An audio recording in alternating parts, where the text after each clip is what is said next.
चलो बच्चों, let's read the question. Enthalpy of sublimation of a substance is equal to A option is enthalpy of fusion plus enthalpy of vaporization. B option is enthalpy of fusion.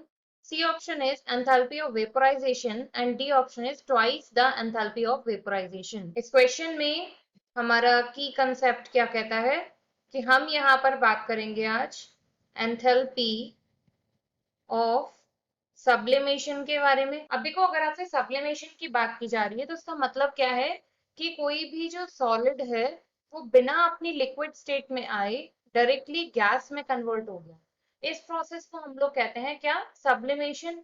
तो अगर हम यहाँ जैसे camphor का हम लोग एग्जाम्पल अक्सर समझते हैं कि कैम्फर को हीट किया जाता है तो वो डायरेक्टली गैसियस स्टेट में आ जाता है। इट मीन्स दैट सब्लाइम हो रहा है, सब्लिमेशन स्टेट से गुजर रहा है।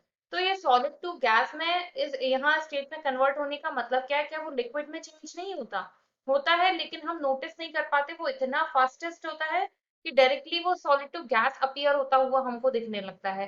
तो बेसिकली क्या होगा कि अगर पहले वो सॉलिड से लिक्विड में कन्वर्ट हो रहा है तो सॉलिड टू लिक्विड में कन्वर्जन को हम लोग क्या कहते हैं? यहाँ से फ्यूजन।